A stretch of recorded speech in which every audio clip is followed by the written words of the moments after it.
What's up, guys? So this is my Valentine's Day video. Hope everyone enjoyed their Valentine's Day.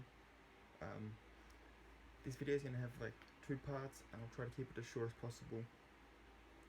The first part, I'm going to be talking about what I did for Valentine's Day, and then the second part is going to be like our history and stuff, because I found out stuff today that I didn't even realize about Valentine's.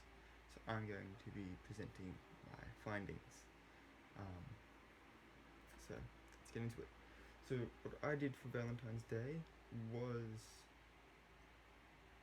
the majority of the day was kind of uneventful.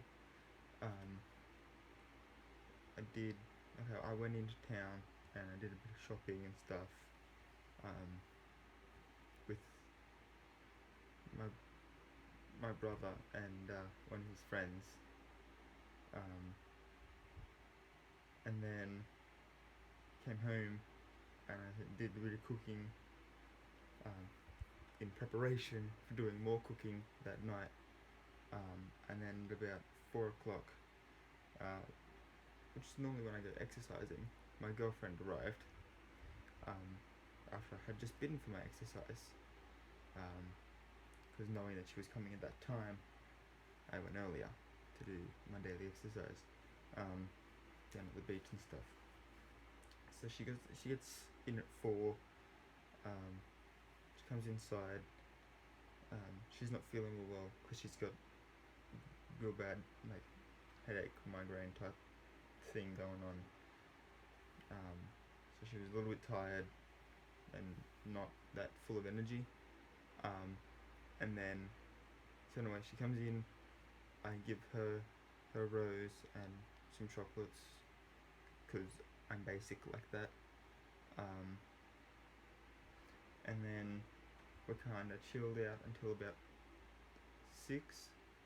We watched a movie. What did we watch? I can't remember. I think we watched Ninja Turtles. We just put some random movie on anyway. And then we watched that, and then when it was finished, we went out and together we made homemade pizzas. Oh, excuse me. Yeah, we made homemade pizzas, and then we ate them, and then we just kind of sat around, talked for a little bit, and then she went home. And so while there was nothing overly spectacular, and the fact that she appreciated it a lot, because I think I'm her first like ever Valentine, so she wasn't expecting like anything at all, which was good. It meant that I could just go real low key and still have it mean a lot to her. Amazing. And then we just had like a home cooked meal kind of thing. I told her I'd cook for her, and partially I did, but for the most part she built her own pizza. So but yeah, it was a pretty good day. So now I will talk about the history bit that I found out about Valentine's Day. So just in case anyone doesn't know, Valentine's Day is named after at least one saint named Valentine. If you look it up on Wikipedia, which is what I have here, it's giving me this nice blue glow. There were a fair few Christian martyrs named Valentine, but there's only 2 honoured on Valentine's Day, Valentine of Rome and Valentine of Terni, both of which I'm pretty sure are Italian people anyway. Valentine of Rome was a priest in Rome, and he was martyred in 269 and was added to the calendar of saints by Pope Gelasius, like 200 years later, and he was buried on the Via Flaminia. I don't know what that means. But yeah, it's just named after him. Because the bit that I found out was that it's the dates sort of coincide with a Roman religious festival back when they like had the pantheon of like Jupiter and Juno and Mars and all of those like Greek Roman god type thing going on. Kind of similar to how Christmas is celebrated on a similar date to Saturnalia. This one was called Lupercalia. They like having their holidays end in alia for some reason, I don't know. And while there's no evidence to suggest that Valentine's Day and the rites of that festival have any link, there are a few kind of things that make people believe that this is what it's based on. In ancient Rome, Lupercalia, which is observed from February 13 to February 15, was an archaic rite connected to fertility. It was a festival local to the city of Rome. A more general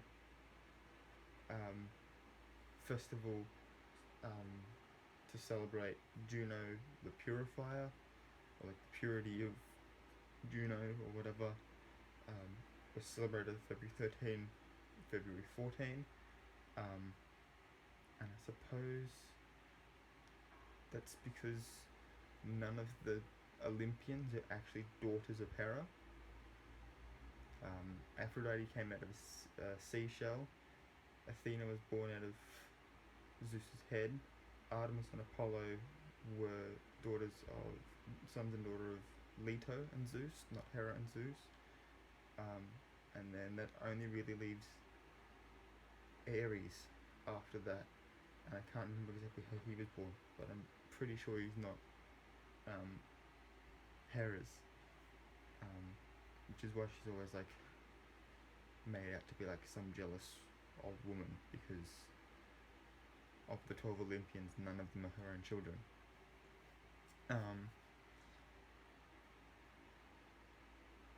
So yeah, where tell me.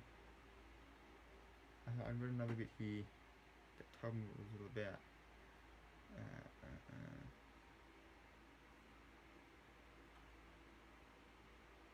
Yeah, so it was about fertility. There was the one here about. Yeah, there we go. In the ancient Athenian calendar, the period between mid-January and mid-February was the month Gamilion, dedicated to the sacred marriage of Zeus and Hera.